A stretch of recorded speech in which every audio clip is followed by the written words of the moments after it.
étnico-raciais.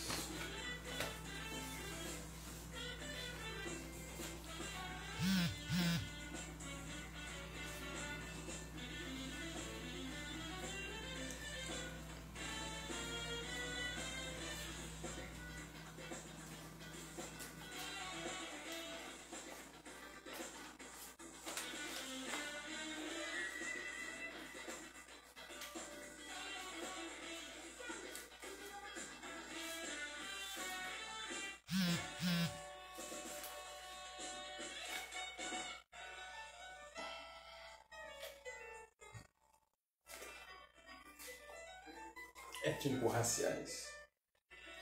Étnico-raciais.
Olá, Sabrina, tudo bom? Obrigado. Jerônimo, boa noite, obrigado por estar aqui na nossa live. Estamos esperando aqui a nossa doutora entrar aqui para a gente já começar nosso bate-papo.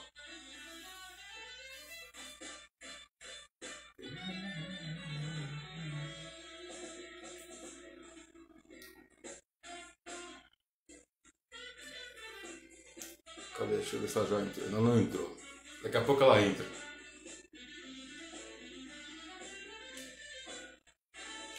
Boa noite. Sabrina, se puder me ajudar e já compartilhar, ficarei muito agradecido. Boa noite, Jerônimo. Muito obrigado por estar aqui com a gente, viu?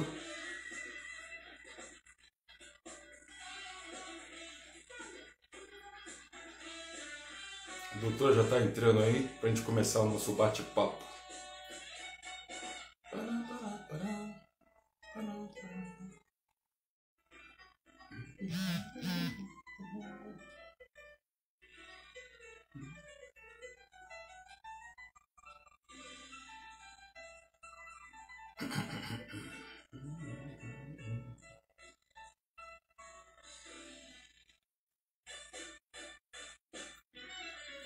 Estou em matéria. Obrigado, amigo, por estar com a gente. Você que já esteve por aqui, né? Estou esperando a doutora entrar. A gente já começar com o nosso bate-papo aqui. Um grande abraço, querido. Rapaz, hoje o calor tá infernal em São Paulo.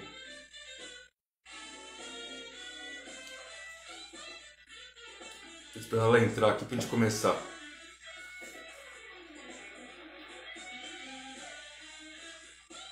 Não entrou não, né? Não, agora não entrou.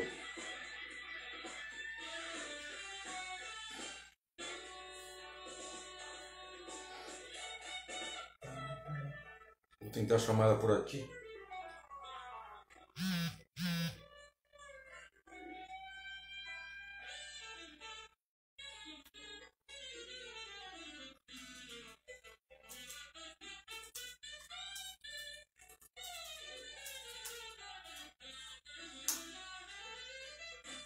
Ah, tá, ok, ela já veio.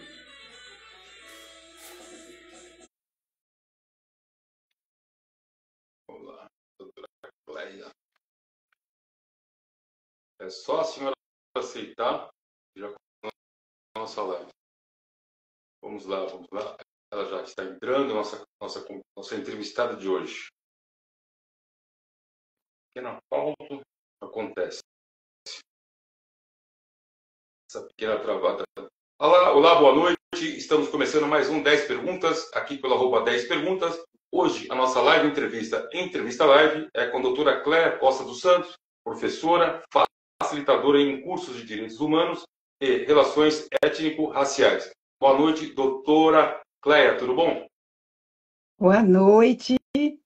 É uma honra estar aqui com você. Muito obrigada pelo convite. Eu queria só lhe fazer uma pergunta. Posso deixar o celular na vertical e não na horizontal? Melhor, Na horizontal? melhor na vertical. Na Melhor na vertical. vertical. Ok, Exatamente. pronto. Foi só para. Doutora, antes de começarmos aqui, falarmos das 10 perguntas, que aqui está bombando aqui, meu computador está bombando aqui de perguntas, gostaria que a senhora pudesse falar um pouco da sua formação, antes de começarmos aqui, a sua apresentação inicial. Né? Bom, então deixa eu me dirigir aos nossos participantes, dizendo boa noite. Espero que sejam momentos assim agradáveis dessa conversa, que eu possa contribuir com algumas respostas ou com algumas inquietudes também, algumas reflexões nessa noite. Eu sou baiana, nascida em Salvador. Axé. Axé, axé sempre. E por isso, nesse início, a primeira coisa que eu faço é pedir permissão da palavra aos mais velhos, a quem eu devo o meu trabalho, e aos mais jovens, a quem eu devo o meu exemplo. Dessa maneira, a gente faz esse encontro intergeracional, no qual nós sempre temos deveres para com os mais velhos e também temos exemplos e cuidados para os mais novos, para construir mesmo esse mundo de paz, essa sociedade pacífica que a gente quer. A minha formação é na área de direito. Aos 20 anos eu estava com um diploma e com uma grande esperança de, com o meu trabalho, contribuir para reduzir as injustiças do mundo. Durante 34 anos, eu estive no exercício do cargo de procuradora do Estado da Bahia e, durante todo esse tempo também, estive no exercício da advocacia, na área trabalhista, na área sindical e na área de direitos humanos, propriamente dito, com todos os desdobramentos que os direitos humanos nos permite. Mais um pouquinho? Já deu a apresentação a nível A. Parabéns, parabéns por todas as conquistas aí. Tá certo? Deixa eu agradecer aqui a Sabrina, lá de Salvador, porque intermediou esse nosso bate-papo. Mais uma vez, Sabrina, muito obrigado. Obrigada. Ao nosso querido amigo Tony Matéria, outra pessoa, um grande cantor, amigo meu, que já passou aqui pelo 10 Perguntas, e a todos que estão aqui entrando na nossa live para conhecer um pouco do nosso o que é o programa 10 Perguntas, né? Bom, como a senhora já deixou o link falando sobre direitos humanos, como que é ser advogado no Brasil na área de direitos humanos? Pois é, hoje nós temos mais clareza e, assim, a complexidade de compreender direitos humanos é um pouco menor por conta do texto da Constituição de 1988. Mas, em verdade, eu iniciei a minha trajetória na área do direito em 1979, e nós estávamos sob a vigência de uma lei, de uma Constituição, que ainda entendia o direito civil como apartado da hierarquia constitucional. Então, alguns temas, por exemplo, que em 1987, na Constituinte, foram marcantes para que nós tivéssemos a configuração de direitos humanos hoje, não existia na nossa Constituição de 1967 e emenda constitucional de 1969, centrado em outros pilares. Então, eu sou dessa época que falar de direitos humanos era algo como apenas defender bandido que estava sendo espancado pela polícia. E nós éramos estigmatizados, né, com essa expressão, quando direitos humanos quer dizer todas as relações sociais que têm a ver com garantia de direitos fundamentais, direito à vida, direito à educação, direito à moradia, direito à saúde, direito à previdência. E depois da Constituição Federal e as grandes discussões de 1987, que eu tive a grande honra de participar, né, da Constituinte brasileira, nós configuramos sistemas dentro dessa Constituição que nos dizem claramente sobre os direitos humanos e das suas ligações com os textos internacionais nessa matéria. Porque os direitos humanos, além das regras infraconstitucionais, das regras nesse país, nós temos as regras que nós ratificamos nas convenções internacionais. E o Brasil, inclusive, na Constituição, tem um artigo próprio, o artigo 6º, que diz que todas as regras ratificadas das convenções internacionais, elas são lei no Brasil. Elas imperam naquilo que elas nos determinam. Isso é de uma grandeza muito grande, não é? E quero dizer que, complementando essa formação de direitos humanos na área do direito, com a formação de direito, eu também dei um passeio por outras áreas e fui fazer mestrado na área de políticas sociais e cidadania e fiz também algumas formações com ciência política, porque direito, naquele tempo que eu me referi, da minha época de formatura, era considerado uma área em si totalmente dona e autônoma, que não precisava dos conhecimentos correlacionados. Mas desde cedo eu percebi que aquela tentativa de autonomia absoluta, pela coercitividade que o direito tem de se impor, ele não era bastante para as respostas sociais que vinham com os questionamentos, por exemplo, um caso muito marcante na minha época, do direito de laje, por exemplo, do direito dos direitos decorrentes das escolhas de opções sexuais. Então, tantas outras extensões de direitos que já vingavam em normatização fora do país, ainda eram desconhecidos pelo nosso ordenamento. Então, eu percebi que eu precisava do auxílio precioso da sociologia, do auxílio precioso da pedagogia, né? das ferramentas que a educação nos dá para conduzir muitas questões na área do direito.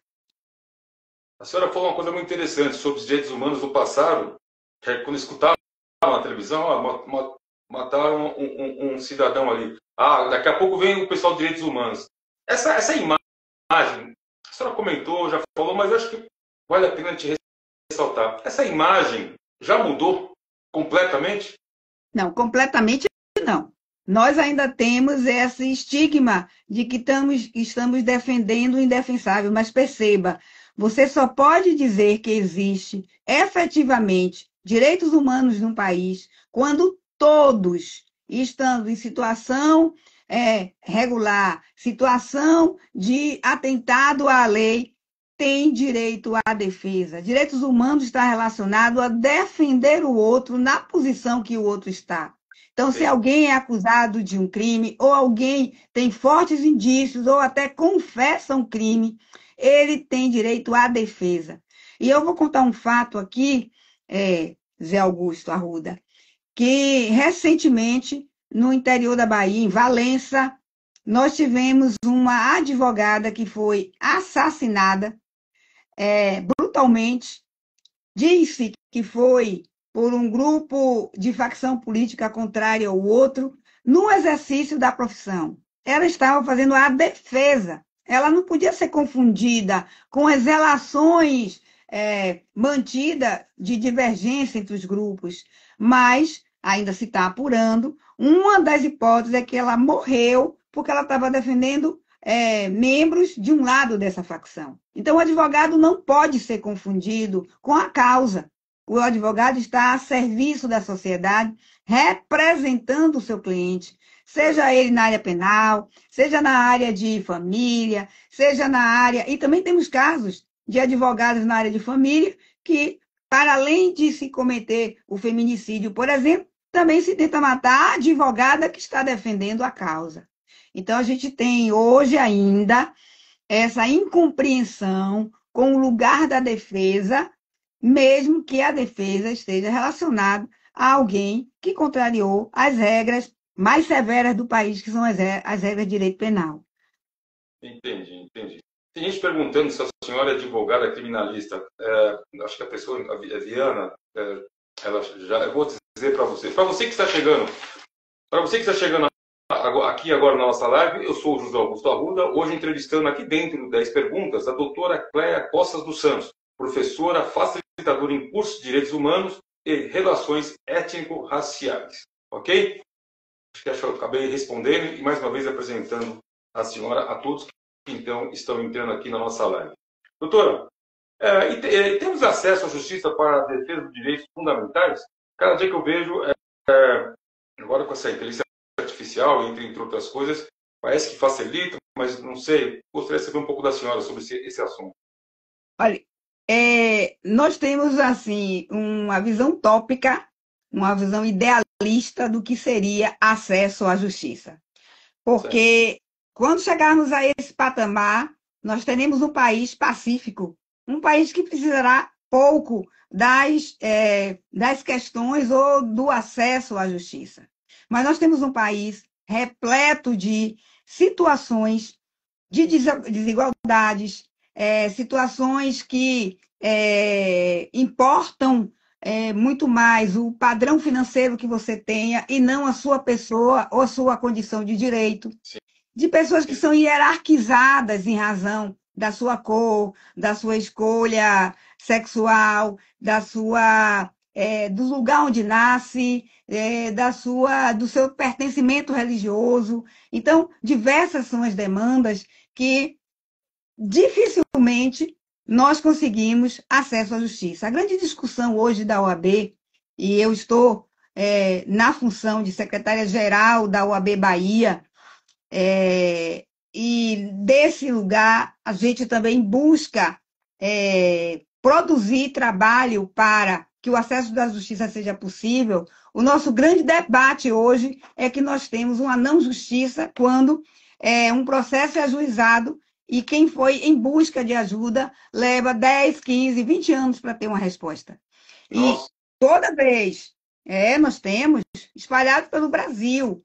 Infelizmente, eu tenho que dizer que o Poder Judiciário baiano, na área civil, na área de Tribunal de Justiça, é um dos piores tribunais em termos de entrega de serviço público relacionado à justiça. Então, nós temos todas as carências que você imaginar, Ruda. Nós temos carência de pessoal, carência de juiz, temos carência de espaço físico, nós temos inúmeras carências. Aí você diz assim, e a inteligência artificial não ajuda? A inteligência artificial não funciona sozinha. Ela, eu até brinco, ela não é só artificial, como ela não é verdadeira, porque ela depende das pessoas que manejam aquele equipamento, aquela ferramenta, que eu nem chamaria que é inteligência, é uma ferramenta à disposição da humanidade. Então, vai depender disso. E nós temos um espaço baiano extremamente conservador, um espaço baiano que dialoga pouco com todas as diferenças na nossa formação e, portanto, trata de forma diferente, desqualificando algumas demandas que são muito importantes. Quanto mais coletivas são as demandas aqui nos nossos tribunais baianos, mais a demora na resposta, seja na área sindical, seja na área de comunidades tradicionais, seja na área de todos os interesses coletivos. Isso se dá por um inteiro apego ao processo individual, a causa de João contra Maria, a causa da empresa contra José, a causa de José contra a empresa.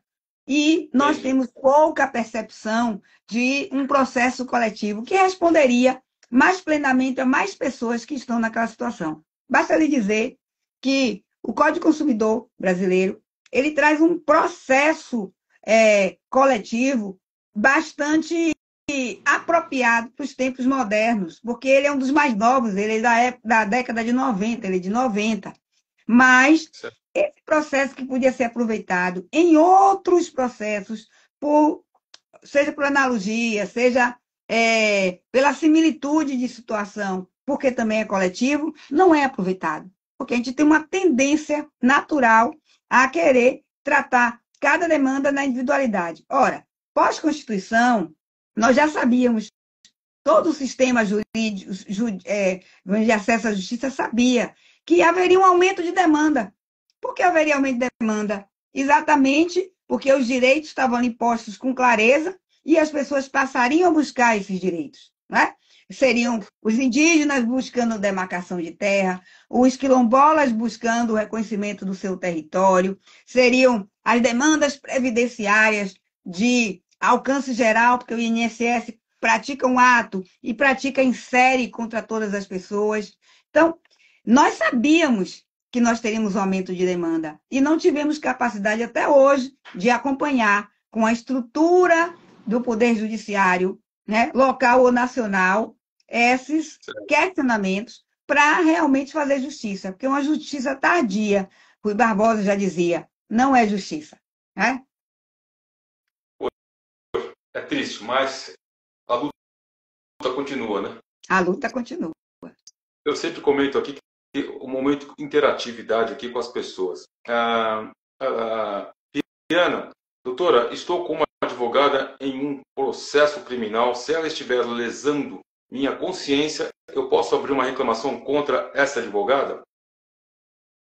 Olha, o cliente tem direito, sim, de manter um relacionamento com o seu advogado, o advogado ou advogada, na condição de um representante dos interesses do cliente ou da cliente.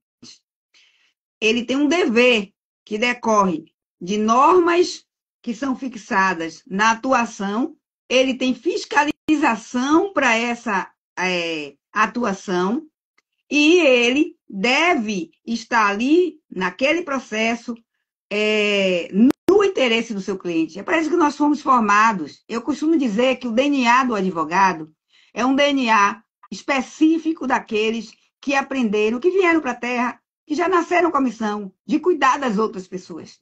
E a gente cuida de uma essencialidade que é vida, porque se você está injustiçado, se você está desprovido dos seus direitos fundamentais, você não pode ser feliz. E nós viemos para aqui ser feliz, nós viemos aqui para ter uma sociedade pacífica, nós viemos aqui para nos relacionar com verdade, com afeto com as outras pessoas. Eu costumo dizer que a afetividade precisava ser um pilar de sustentação de toda a atuação de muitas profissões, mas principalmente da profissão do direito, porque a gente cuida de relações, né? Sim. Então, se o advogado ou a advogada não está cumprindo o seu dever, está faltando com os seus princípios, está não observando a lei, nós temos dentro do sistema OAB um procedimento de fiscalização. A gente vai receber a denúncia, a gente vai apurar os fatos e certamente esse advogado pode chegar até, a depender de sua conduta, a ser cassado da carreira. Ele pode ser suspenso, ele pode ser cancelado de advogar se ele tiver procedimentos que levem à descaracterização do seu real papel. Agora, é preciso ter muito cuidado. Os processos são muito longos na justiça. Quem primeiro desgasta com o cliente ou com a cliente não é o juiz. Ele nem conhece o cliente nem a cliente. O verdadeiro desgaste se dá com o dia a dia de um advogado que faz o seu papel e vê o seu processo, muitas vezes, anos a fio, sem um despacho.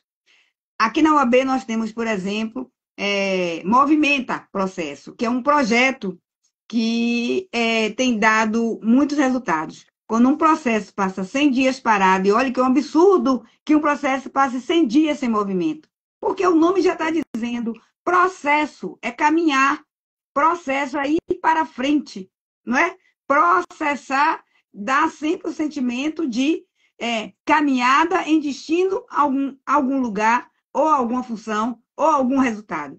Mas, se esse processo passa 100 anos, o advogado leva a notícia, olha, OAB, eu estou com um processo assim, parado há tantos tempos na vara tal.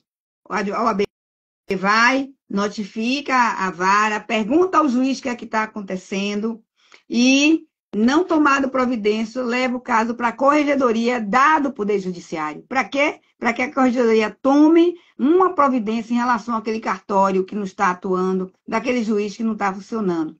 E nós temos tido um grande êxito. O ano passado, 84% dos pedidos de colaboração, que é o pedido de colaboração que o advogado faz, ou a advogada, meu processo não anda. Então, nesse sentido, é que a OAB atua para colaborar e, com isso, cumprir esse dever com relação à sociedade. Porque, veja, tudo que o advogado faz num processo não tem a ver diretamente com o interesse dele, tem a ver com o direito de quem ele representa. Se ele vai pedir ao juiz um despacho, se ele vai para o cartório pedir uma providência, ali, naquele momento, ele está representando o outro, né? Mas se o advogado ou advogada, por qualquer fator, em qualquer área, não só penal, na área penal, civil, família, qualquer área trabalhista, sindical, que ele esteja atuando, se ele faltar com os deveres dele, ele pode sim ser punido. Doutora, estou recebendo muitas perguntas aqui e chegou uma aqui de São Paulo, da Zona Sul. Jerônimo, daqui a pouco eu no momento interativo, daqui 10 minutinhos, eu volto a falar sobre o seu assunto, tá? Pode ficar tranquilo. Vamos tentar falar com todo mundo. E as pessoas que estão mandando aqui perguntas aqui pelo computador, até já está aqui registrado na minha produção, é do grande amigo meu, Hélio, ele que é um percussionista aqui de São Paulo, da Zona Sul.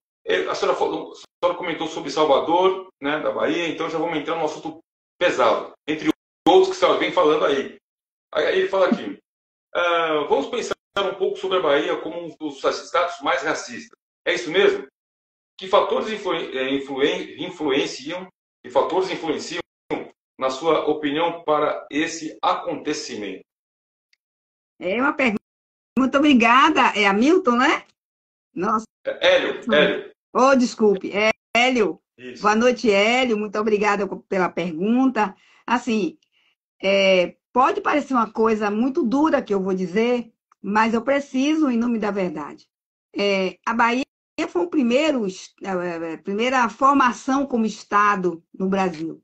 Ele foi o primeiro lugar que ele recebeu a família real, né?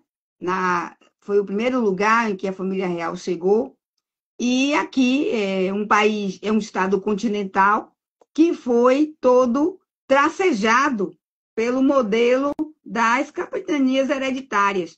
Então, os amigos do rei, né, recebiam terra a perder de vistas, né, e, com isso, foram formadas grandes famílias, hoje eu diria famílias do agronegócio, mas, na época, famílias latifundiárias com monoculturas e, portanto, foi o lugar que nós recebemos a maior quantidade de negros e negras vindos na condição de escravos, escravizados, e que aqui, na Bahia, nós tivemos essa distribuição, principalmente no recôncavo, dessas diversas nações, de povos que migravam de nações diferentes, né?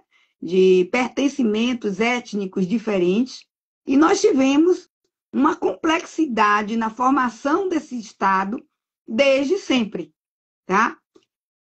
Há pesquisas que apontam a Bahia como um dos lugares, não só a Bahia, mas Salvador, onde nós nos chamamos de a África diaspórica, a Roma Negra, nós costumamos nos intitular como uma Roma Negra em Salvador, mas um dos lugares em que o acesso aos direitos foram sempre negados, porque o sistema para se manter com a quantidade de negros e negras que nós tínhamos aqui foi um sistema que se estabeleceu a partir realmente da chibata, da violência, né?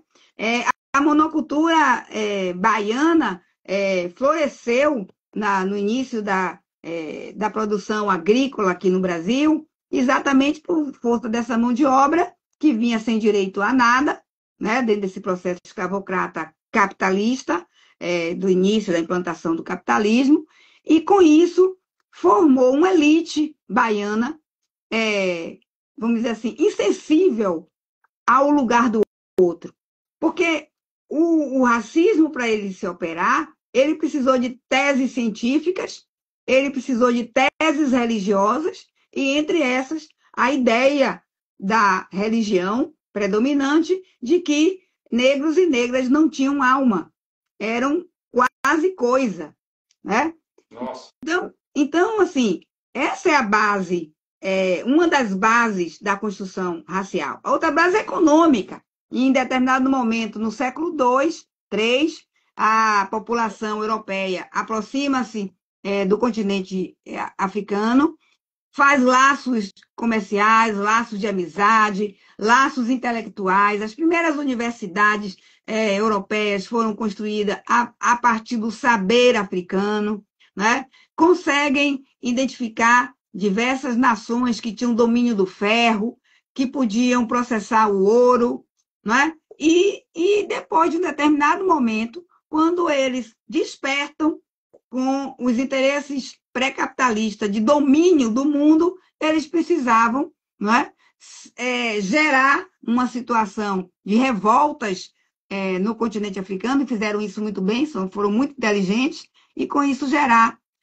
desavenças acentuadas entre essas nações, e eram essas nações que terminavam, muitas vezes, negociando os perdedores de guerra. Isso não é um processo novo nem daquele momento, porque em Roma a gente vai encontrar isso. Vamos encontrar os escravizados por guerra, escravizados por dívida, não é? Mas é que, nesse momento, o processo se torna um processo em escala, se torna um processo capitalista, se torna um processo para acumulação de riqueza. Onde é que, primeiro, essa experiência é feita no Brasil? Na Bahia. E nós temos estruturas até hoje que demonstram esse racismo, não é? Que se manifesta em diversos lugares. Agora, também é uma coisa, como nós sempre buscamos apenar, punir o Nordeste, né? A gente sempre busca os estigmas para o Nordeste. É muito fácil dizer que a Bahia é o país mais racista, o estado mais racista do Brasil, né? Agora, pesquisa mesmo desse efeito antropológico, a gente não tem. A gente tem sinais, hipóteses, que uma aqui ou acolá diz que é aqui o Rio Grande do Sul. Não, mas não é aqui o Rio Grande do Sul, é o interior de Minas Gerais. Não, não é isso não. É o interior de São Paulo. Não, não é isso não. É o centro do Rio. Então, vocês percebem que essas conversas são conversas que não nos aprimoram, não nos permitem chegar ao cerne do problema, tá? Eu não quero fazer a negativa que o Estado baiano é racista, né? E deveria não sê-lo, porque aqui nós recebemos a maior quantidade de pertencimentos africanos que se manifestam na língua, na música, na cultura, se manifestam na ciência, né? Se manifestam nos saberes que a gente oferece na agricultura, na medicina e em tantos outros lugares. Mas gostaria de ponderar algo que eu considero muito importante. É que é um exemplo, mas esse é muito importante. Um belo dia eu fui para uma reunião por força do trabalho na Universidade Federal da Bahia, fui recebida pelo reitor à época, Macedo, ele um homem gentil, culto, e antes de começar a reunião, ele disse assim, olha, doutora, vamos ficar aqui nessa sala geral, porque a reunião vai ser do outro lado. E eu tive acesso às fotografias da parede dos nomes dos reitores. Todos homens, brancos e das famílias que têm os nomes que representam a elite econômica da Bahia. E aí eu pude entender algo com aquele olhar sobre as fotos, né? Um dos motivos porque se resistem o acesso à educação universitária aos negros e negras. Um dos motivos que ainda hoje no Brasil se discute a ação afirmativa cota. Porque essa cota está levando para dentro da universidade, para um lugar eminentemente branco e de reserva de espaço os homens e as mulheres negros e negras.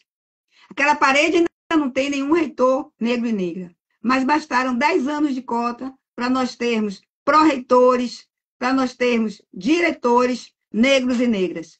Então, eu fiquei dizendo assim, eles não querem que a gente venha aqui nem olhar as fotos, porque aqui nas fotos nós vamos identificar quais foram as famílias que enriqueceram a partir do trabalho alheio, dos títulos de nobreza e das terras gratuitas que receberam. Porque não é possível ser pobre no Brasil com terra na mão.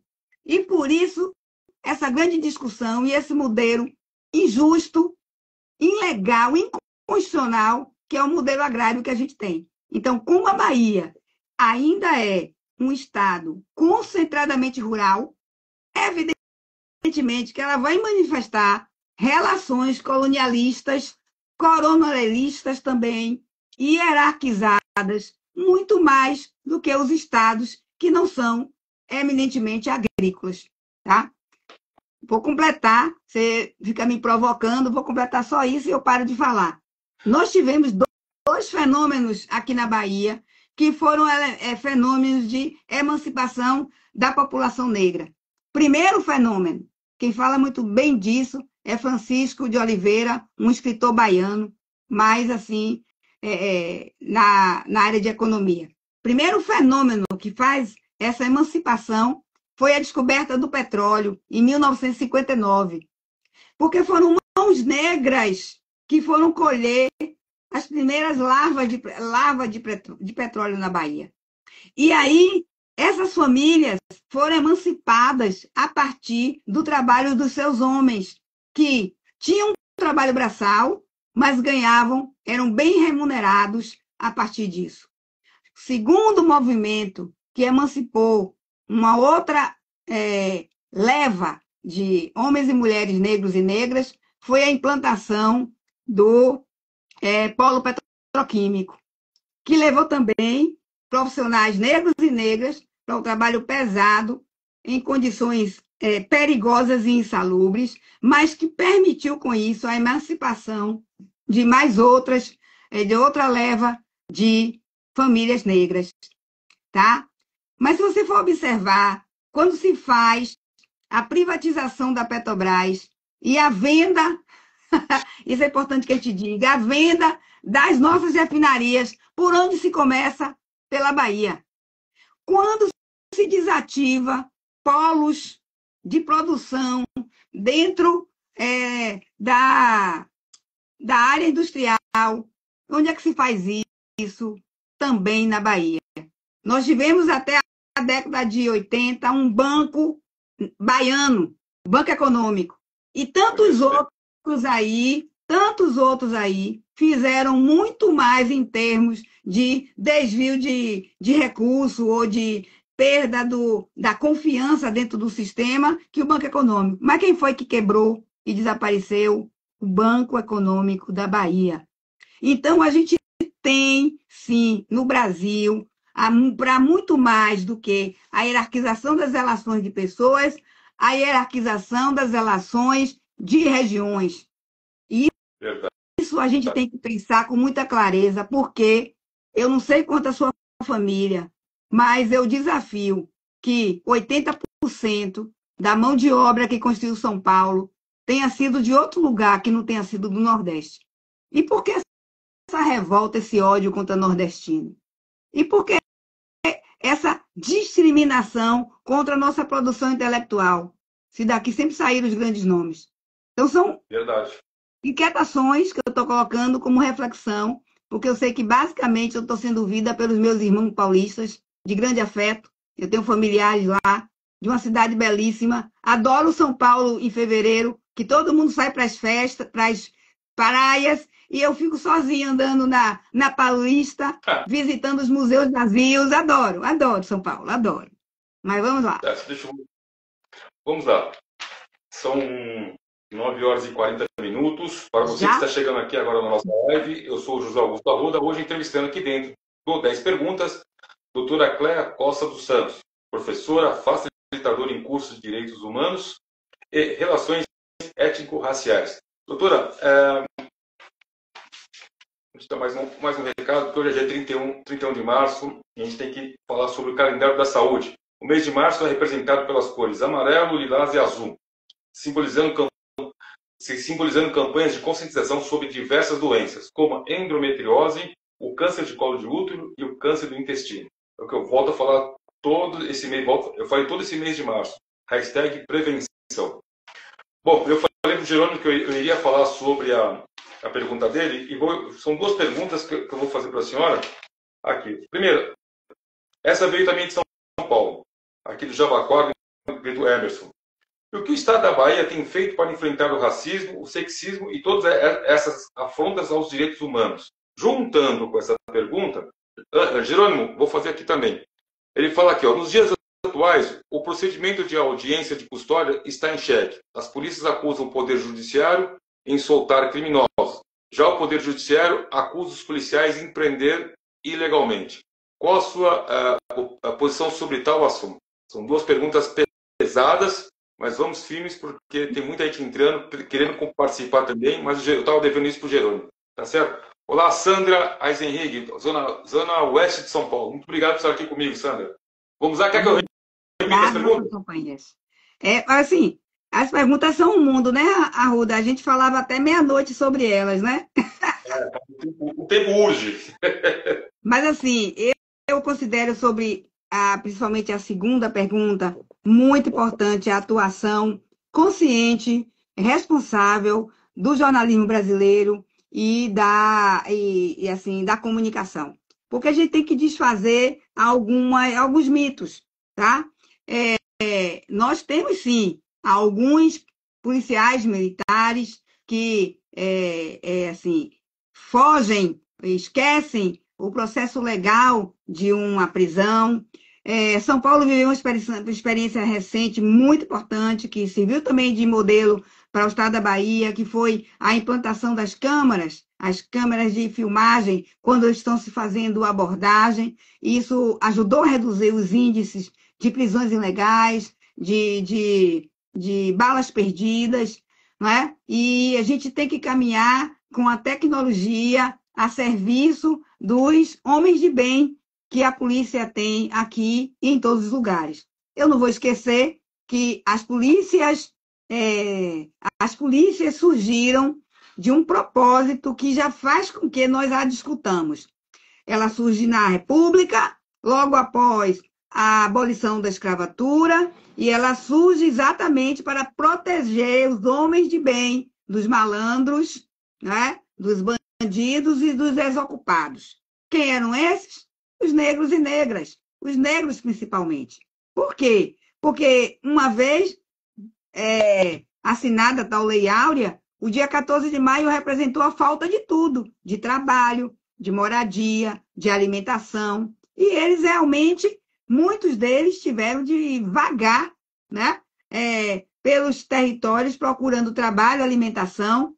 Eles foram reputados vagabundos, mas eles também não podiam usar a sua cultura para a sua manutenção, porque ervas medicinais era feitiçaria e jogar capoeira era vagabundagem. Ou seja, tudo que tinha à disposição dele foi negado por leis construídas anteriormente para manter a hierarquização, né?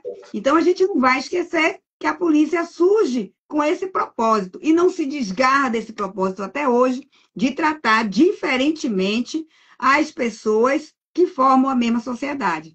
Então, por conta disso, nós vamos encontrar altos índices de violência, de chacinas, de desaparecimento de corpos, de empurrão de um ser humano que está numa moto para debalde no rio, né, que aconteceu recentemente, e tantos outros casos de violência. Agora, essa acusação, né, que acho que é mais produzida pela mídia e por desafetos do Poder Judiciário, de dizer que o Poder Judiciário vive acusando a polícia de soltar, porque não, a polícia de prender errado. E a polícia vive acusando o Poder Judiciário de soltar bandidos. Isso é muito mais assim, desse fascínio que o brasileiro tem de dar opinião sobre tudo, mesmo que ele não saiba o fundamento, né? A gente dá opinião de futebol, a gente dá opinião sobre a vida alheia, a gente dá opinião sobre a polícia. Então, a gente tem sempre um diagnóstico para oferecer. Mas a verdade é que nosso sistema, ele contém em sua origem falhas. Nosso Poder Judiciário ele é discutido pela maneira como ele foi concebido, né? Então, o próprio acesso do juiz apenas por concurso, a vitaliciedade nos tribunais superiores, tudo isso vem sendo discutido no Brasil, porque o que a gente quer é o quê? Cada vez mais fortalecer um Estado democrático de direito que caiba toda a pluralidade, né? Então, eu não sei se eu respondi como me foi solicitado, mas quero passar agora para outra pergunta, que é outro mundo, né? E aí ele me pergunta... Eu gosto desse momento interativo, porque faz com que a gente também tire todas as dúvidas das pessoas que estão entrando. Agora, sobre aquilo do Estado da Bahia feito para enfrentar o racismo, tem feito para enfrentar o racismo, o sexismo e todos os assuntos de direitos humanos. Essa é uma pergunta... muito boa. Deixa eu falar.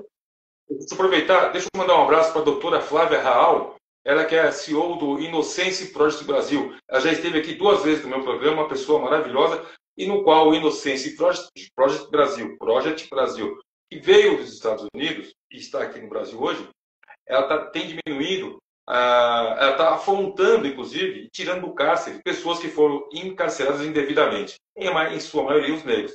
Então, juntando isso, quero dar um abraço para ela, que já esteve aqui, e espero que ela possa voltar. Obrigado, doutora Flávia, por também, inclusive, ser um dos patrocinadores do meu programa. Depois eu falo sobre os meus patrocinadores.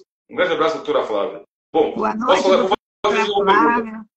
Boa noite, doutora Flávia. Muito obrigada. Você repete o exemplo de Luiz Gama, que na época do período escravocrata tirou muito dos nossos dessa situação, inclusive ganhando processos como Rábula, porque ele tentou estudar na faculdade, não deixaram porque ele era um homem negro, mas ele era tão inteligente que ele estudou a partir dos colegas da República onde ele residia. E foi um dos responsáveis por libertar muitos escravizados que já não poderiam estar nessa situação desde a Lei Eusébio, começaram a chegar no território brasileiro em postos clandestinos, e ele conseguia identificar, conseguia fazer a defesa e conseguia liberar essas pessoas. Então, nós estamos seguindo os passos de quem vem antes, na continuidade da luta por libertar aqueles que estão indevidamente no sistema penitenciário. Mas vou dizer uma coisa, essa mesma Bahia conservadora, essa mesma Bahia centrada nesse modelo ainda coronelista, essa mesma Bahia, ela é vanguarda em muitas das ações afirmativas em busca de corrigir essas injustiças e destruir esse sistema racializado e hierarquizado.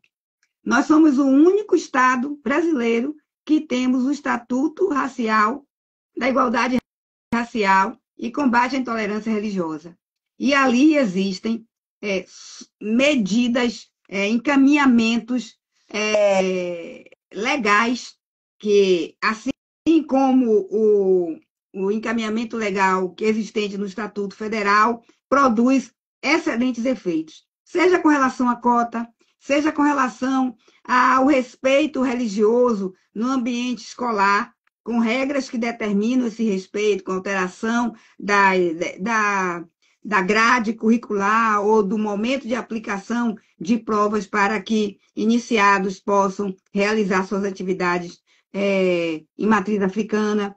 Nós temos algo que eu acho fundamental, que é a provocação para que a sociedade civil, para que as empresas privadas cumpram alguns requisitos a fim de terem selos e terem em seus quadros, não apenas nas atividades de menor remuneração, mas no poder de direção, no poder hierárquico, homens e mulheres, negros e negras. E aí a Bahia adota em seus editais de licitação a seguinte regra: aquela empresa que demonstra que 50% do seu quadro é feminino, observando a paridade, que observa no mínimo 30% de seu quadro diretivo entre pessoas pretas, sendo mulheres ou homens, elas levam pontuação especial em processos licitatórios para compras de serviços. Isso é um avanço muito importante. A ponto, por exemplo, de hoje a gente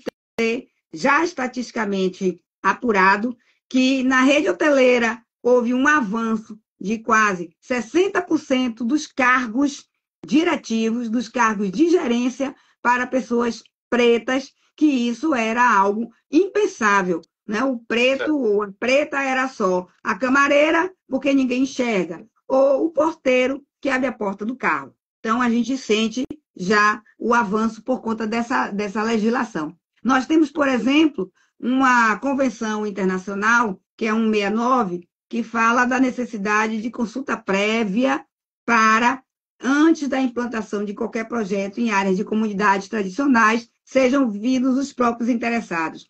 Para além dessa regra internacional que vige no Brasil, nós temos legislação própria no estado da Bahia.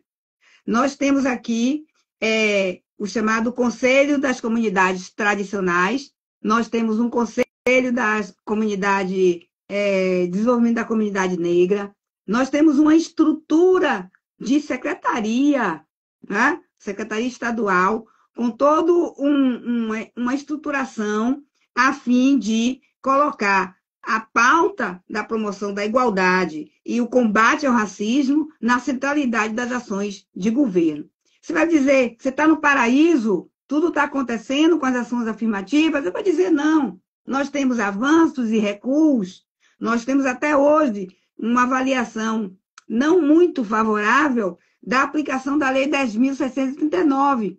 Por quê? Porque toda a estrutura não pensava numa cultura e educação baseado nos princípios afrocentrados. Então, leva um tempo para você desconstruir, né, algumas percepções dos profissionais que atuam na área da educação e, com isso, incorporar ao sistema essas compreensões de cultura. Mas muita coisa tem sido feita. E aí vai a grandeza das estratégias que nosso povo sempre usou para vencer as suas dificuldades.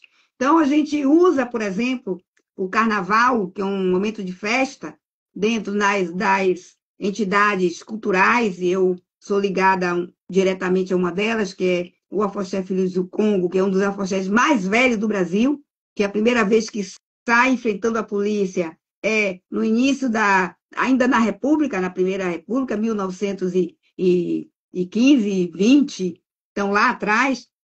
E aí, esse movimento cultural faz com que nós levemos para a avenida, em um momento de brincadeira, de lazer, as discussões sobre as temáticas mais importantes que nos afligem. A gente leva as nossas personalidades para representar nesse carnaval, a gente leva nossa música no ritmo Ijexá, a gente leva as nossas roupas. E, com isso, a gente também leva o empreendedorismo dessas pessoas, que são estratégias de sobrevivência. Né?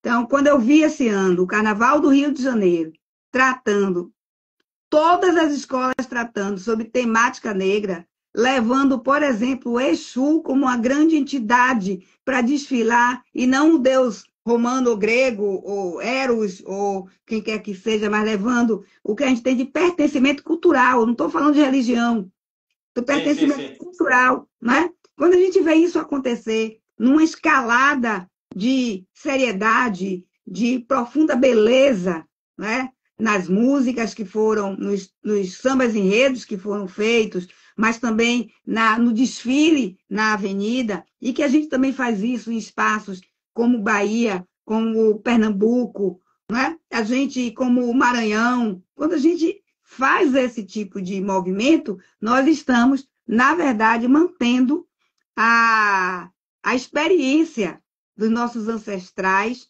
para chegarmos nós dois aqui hoje vivos e viva e vivo, para fazermos esse debate. Então, nós temos, sim, avanços no estado da Bahia. Mas incrível que pareça, né? Uma das escolas do Rio de Janeiro, por ela ter no samba enredo uma linguagem bastante de Urubá, falando muito sobre... Ela teve... foi penalizada, porque usou uma linguagem em excesso. Quer dizer, a gente está lutando, mas ainda escuta isso. É uma coisa meio complicada. Mas, é o que eu falo, a luta continua. A luta continua. Eu costumo dizer que nós temos lógicas formativas no Brasil contrapostas. Nós temos uma lógica cultural afrocentrada e uma lógica cultural europeia. É evidente que se esses jogadores que estão ali na comissão tiveram uma formação exclusivamente sobre o pensamento europeu, eles vão ter dificuldade de compreender. Mas se nós continuarmos o movimento, nós continuarmos esse enfrentamento, nós chegaremos ao que nós desejamos, que não é tomar espaço. Né? Ideologicamente, politicamente, há um debate, sim. Mas o que se quer é alcançar um Estado brasileiro em que a democracia seja plena. E para essa democracia ser plena, é necessário que todos os atores sociais estejam previstos, contemplados em seus direitos fundamentais. Né? Um Estado democrático de direito só se faz, só se realiza quando todos podem estar igualmente, substancialmente pensados dentro desse sistema. É o que não acontece ainda com o Brasil. A gente não tem uma estrutura de poder, uma estrutura educacional, uma estrutura agrícola pensada numa dimensão, né, que caibam todos. Por que a gente vive tentando criminalizar a produção, a maior produção de alimentação no país, que é feita pelo Movimento Sem Terra? Por que a gente vive fazendo isso? Porque tem uma lógica produtiva que é diferente, tem um propósito produtivo, que é a cooperação, que é a solidariedade, que é a distribuição, que é diferente da proposta que está instalada como dominadora, que é, ao contrário, concentração de dinheiro, né? Concentração de lucro, hierarquização de pessoas e a expropriação do trabalho alheio.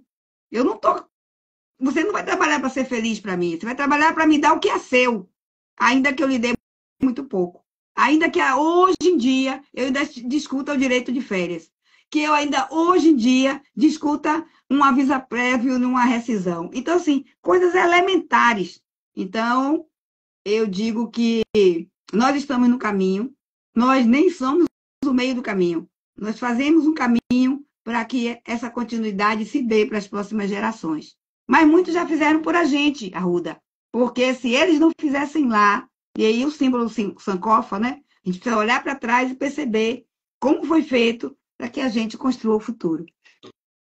Doutora, enquanto você toma uma água, deixa eu mandar um abraço aqui aos meus patrocinadores, porque senão eu estou morto, né? Como diz algum amigo meu. Deixa eu mandar um grande abraço para o nosso querido amigo, deixa eu colocar aqui bonitinho aqui, André Curti, da Ceiba. Muito obrigado, André, você que está comigo desde há mais de 3 anos comigo aqui. Nós estamos indo para o 5º ano. A Ceiba é um marketplace de produtos e serviços sustentáveis, feitos para quem quer cuidar de si e do planeta.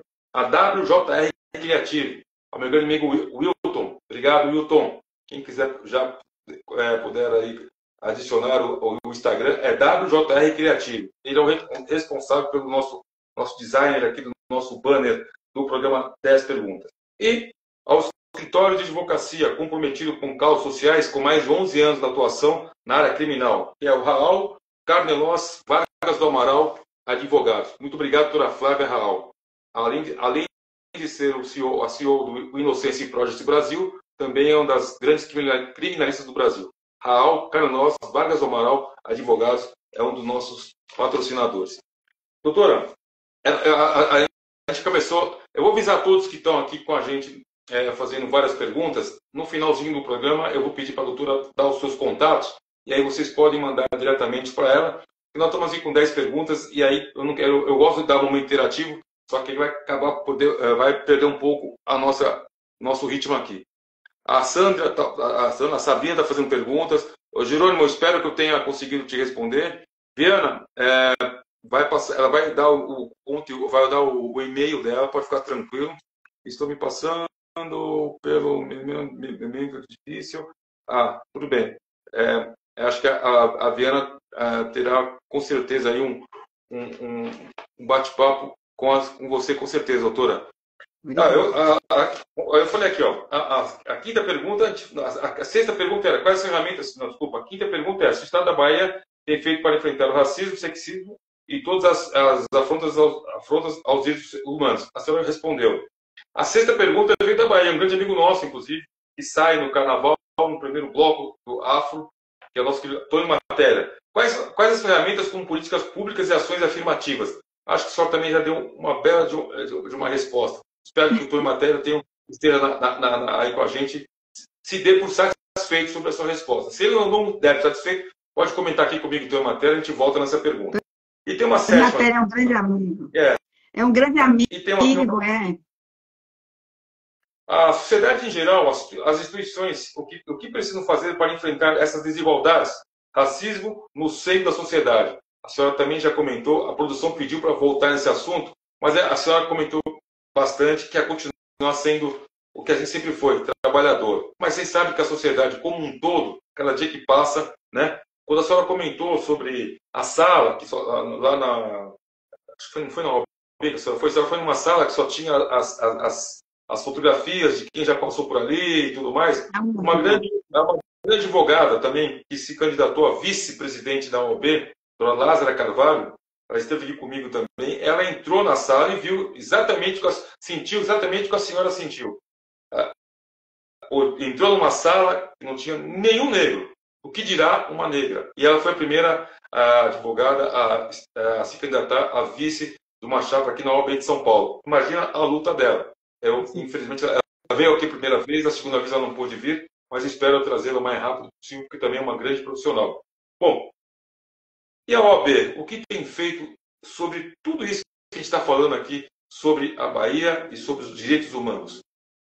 Olha, eu quero dizer que eu me sinto muito honrada nesse momento de estar na OAB, e a sala que eu me referi foi da UFBA. Mas se eu me referisse à sala da OAB, aos retratos da OAB, eu também só encontraria homens brancos. A primeira vez que nós tivemos uma mulher na presidência foi exatamente inaugurado no último triênio, que é a doutora Daniela Borges, que foi uma combinação perfeita, ela e a doutora Cristiane Gurgel na vice-presidência, e que, a partir de todo um trabalho de dedicação, da história e da experiência que ela já trazia, tendo atuado no Conselho Federal, na Comissão da Mulher Advogada, na Comissão Nacional da Mulher Advogada, e em outros lugares, experiência como tesoureira, ela permitiu que, rapidamente, nós colocássemos em prática, na Bahia, a partir das deliberações de uma resolução do Conselho Federal, a paridade e as cotas raciais. Então, ela capitaneou um grande movimento, que evidentemente não foi sozinha, ela não chegou lá sozinha, e não chegou lá sem inspiração de mulheres e homens negros e negras que sabiam contar a história e fazer as indicações necessárias para que se efetivassem essas garantias. Então, a Bahia não questionou. Quando veio a resolução do Conselho, na qual a Bahia trabalhou profundamente para isso, as juristas negras baianas, do qual movimento eu fiz parte, e tantos outros movimentos que estiveram lá pressionando que homens brancos, que jamais tinham pensado nessa matéria, votassem a favor, que levamos para lá o professor Édio para fazer toda a manifestação de defesa dessa pauta, e nós saímos de lá com a vitória. Assim mesmo, 2 meses depois, por exemplo, provocação de outros estados, se queria adiar a implantação, dizendo que era necessário fazer um censo, porque certamente não teria negros e negras nesses estados suficientes para preencher as vagas. E foi desse momento que uma grande manta negra foi possível se perceber dentro dos ambientes da advocacia, que ainda é muito menos do que nós somos, mas que nós chegaremos lá. Então, foi nesse momento que eu já tinha funcionado algumas vezes na UAB, mas estava em outras tarefas, no IAB, na Universidade Católica, nesses cursos de formação, junto com as comunidades tradicionais nas diversas regiões do país. Eu entendi que era hora de voltar para a OAB. E voltei no triênio passado, assumi a função de vice-presidente da Caixa de Assistência da Advocacia, né, de advogados e advogadas, e lá eu provoquei a discussão sobre um programa especial da saúde da advocacia negra. Porque nós temos uma política nacional de saúde da advocacia negra. E você imagina o que deve ter sido nos bastidores essa discussão, onde havia eu negra e uma comissão de pessoas brancas no poder, mas sensibilizadas, porque é preciso que a gente diga que nós não vamos chegar aos lugares que nós temos direito sem alianças. Ninguém levanta da cadeira do poder para entregar, mas se negocia essa forma do exercício do poder. Foi isso que aconteceu lá, e eu posso dizer que foi a grandeza do presidente, um homem branco, e de outros colegas também, dentro do sistema, que permitiu que nós temos um programa de saúde da advocacia negra, baseado na política nacional de programa de saúde da população negra, baseado nas principais incidências de doenças que nos afetam, muito mais do que afetam outros grupos étnicos. Por exemplo, a doença falciforme, a incidência de morte durante a gestação, os problemas relacionados à pressão arterial e problemas coronários. Então, a gente montou todo uma base para que esses aspectos fossem apreciados com mais detidamente. Contamos, inclusive, com a experiência da grande profissional Maria Inês Teixeira, que nos foi consultora e nos ajudou a trilhar esse caminho, junto com Joyce Alagão, que é hoje responsável pelo sistema de sangue do Brasil, né? E é uma carioca profundamente estudiosa, duas mulheres negras, então a gente ficou com essa assistência. Então, daí eu migro para o interior da OAB, porque o sistema da OAB é formado pelo Tribunal de Ética, pela OAB seccional, pela Caixa de Assistência e pela Escola Superior de Advocacia, tá? Então, nós fomos fazendo alguns movimentos, foi criada uma coordenação de diversidade racial junto à presidenta. Então, foi necessário que nós contássemos, que contamos até hoje, porque ela conseguiu a reeleição com a sua sensibilidade diante dessas causas, comprometimento, cidadania, porque um dia, Arruda, essas discussões foram todas do movimento negro. Sim. Mas uma vez pautado e ingressando no texto constitucional, ela não é só da gente, ela é nossa, mas ela é também de toda a sociedade. Então, quando a gente encontra um campo fértil de pessoas que compreendem isso, a gente avança. E aí, nesse sentido, nós iniciamos essa gestão com uma grande experiência, uma grande, vamos dizer assim, um ineditismo, que eu vou te contar agora, que você vai gostar demais. Nós instalamos a escola antirracista na Escola Superior da Advocacia.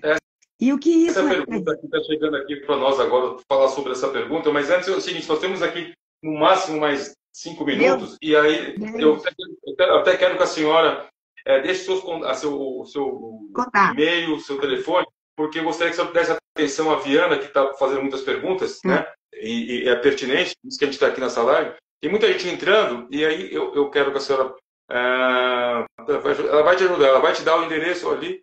Alice, todo mundo que está entrando aqui, ainda hoje são os sagrados casos de trabalhos análogos. Tem pergunta para a Bu, é que infelizmente o nosso tempo não é daqueles maiores. Sim. Mas antes, rapidinho, sim, só, por favor, só faça o seu contato, o seu e-mail, o seu Instagram, o seu telefone, que essas pessoas possam agradecer, né, aos nossos participantes e dizer assim, que bom, eu estou disposta a responder as perguntas que me sejam possíveis na minha compreensão e no meu aprendizado, porque tem coisas que eu não sei. Mas assim, meu Instagram é Cleia, C-L-E-I-A, Costa, Advogada. Então, você não bota 2 A's, não, bota um A só. Cleia Costa, Advogada. O meu e-mail é cleiacosta6@gmail.com.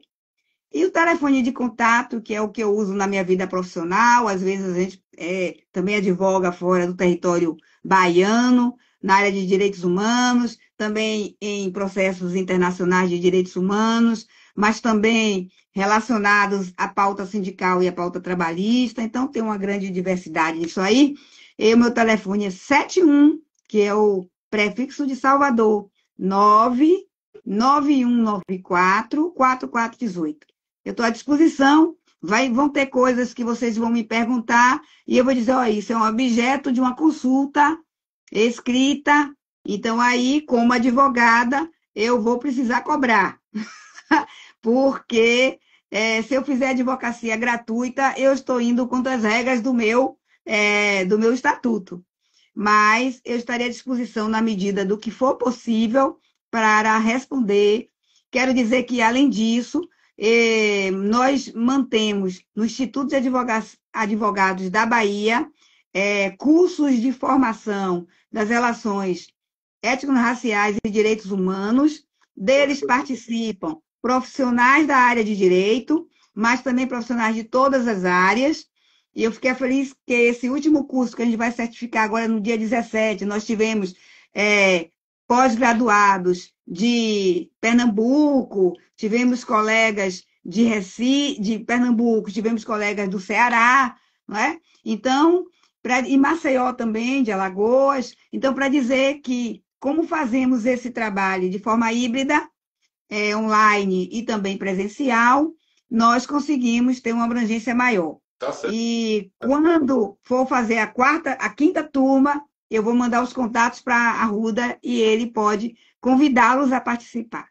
Eu tenho aqui, deixa eu falar com o meu último patrocinador aqui, Rodrigo Bresser Pereira, da Bresser Asset. Rodrigo, muito obrigado aqui também, o nosso patrocinador, Bresser Asset. Vamos falar aqui. A Bresser Asset é uma gestora independente de fundos com foco no mercado de ações brasileiro. Com mais de 15 anos de excelentes resultados, a empresa administra fundos de ações e multimercado. Quem quiser entrar no mercado de ações, www.bresserasset.com.br. Bom, como o nosso tempo está urgindo, eu quero agradecer a todos que estão aqui com a gente. A doutora já passou os contatos dela, eu agradeço a todos que estão aqui com a gente. Lembrando que amanhã, grande Estou em Matéria, amanhã, a partir da meio-dia, também estará no canal do YouTube. As duas perguntas em uma, para poder fechar com chave de ouro, doutora. Falar sobre a escola antirracista, o que é isso, né? E quais as sugestões que a senhora nos apresentaria como transformadoras dessa sociedade em crise? Duas perguntas bravas e, infelizmente, o nosso tempo urge, mas a senhora, com a sua habilidade, vai tirar de letra. Olha, a primeira coisa é investir no sistema educacional. Nós precisamos trazer a 10.639 para todos os espaços, seja no ensino fundamental, no universitário, na pós-graduação. Nós precisamos transformar esse país a partir da leitura. Nós precisamos começar a nos assessorar das verdades que nos foram evitadas, escondidas de nós. Então, é leitura em todas as áreas, porque essa matéria de direitos humanos, relações étnico-raciais, ela se espraia por todo o campo do conhecimento, seja engenharia, medicina. E por quê? Porque ela é transformativa da nossa forma de nos pôr no mundo diante do outro. Esse é um ponto fundamental. E é por isso que a escola antirracista é tão importante para o sistema OAB, tão importante para a sociedade, vai servir de modelo para outros espaços. Nós precisamos colocar o combate ao racismo na centralidade das relações. E por isso a gente precisa de escola, de cursos, de... Esses cursos estão abertos às pessoas que, mesmo não sejam da área do direito, alguns são online, então são acessíveis a esse público que está nos vendo. E vamos, em cada lugar que nós estivermos, na profissão que nós estivermos, vamos ser antirracistas, vamos ser produtores, transformadores, para que a gente tenha um país de paz, um país de harmonia e um país de inclusão de todos e todas. Tá certo, tá certo. Doutora, quero agradecer muito a sua presença no nosso programa.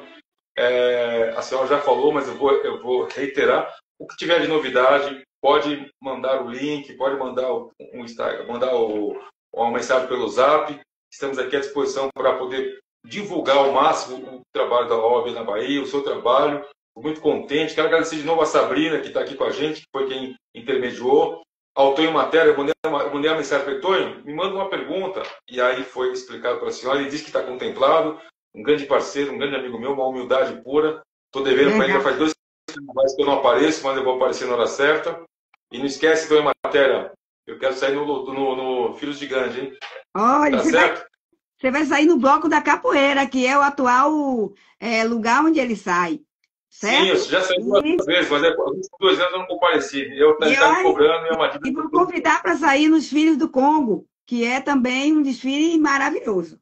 Tá? Eu quero agradecer a Sabrina, nossa amiga em comum, agradecer você, toda essa gentileza, né, de conduzir esse programa, a todos que participaram, a meu amigo Tonho Matéria, que esteve aqui com perguntas, e dizer assim: no lugar onde tiver um trabalho que possa transformar esse mundo para melhor, eu quero estar. Por quê? Porque eu tenho 2 netas. Eu tenho uma neta de 19 anos, tenho uma neta de 1 ano e 7 meses, e eu preciso deixar um mundo melhor para elas. Fora os outros netos do coração e espalhados por esse Brasil afora que eu tenho. Tá certo. Muito bem. Eu ia te pedir uma mensagem positiva, como eu sempre peço ao final, mas a senhora já acabou tirando direito e já falou, né? Deixar o mundo melhor para suas netas, né? Exatamente. Com as minhas e as netas de todos, né? De todas. Tá certo. Muito obrigado, doutora, mais uma vez. Então, amanhã eu mando o link para a senhora do canal do YouTube, vamos divulgar bastante essa entrevista.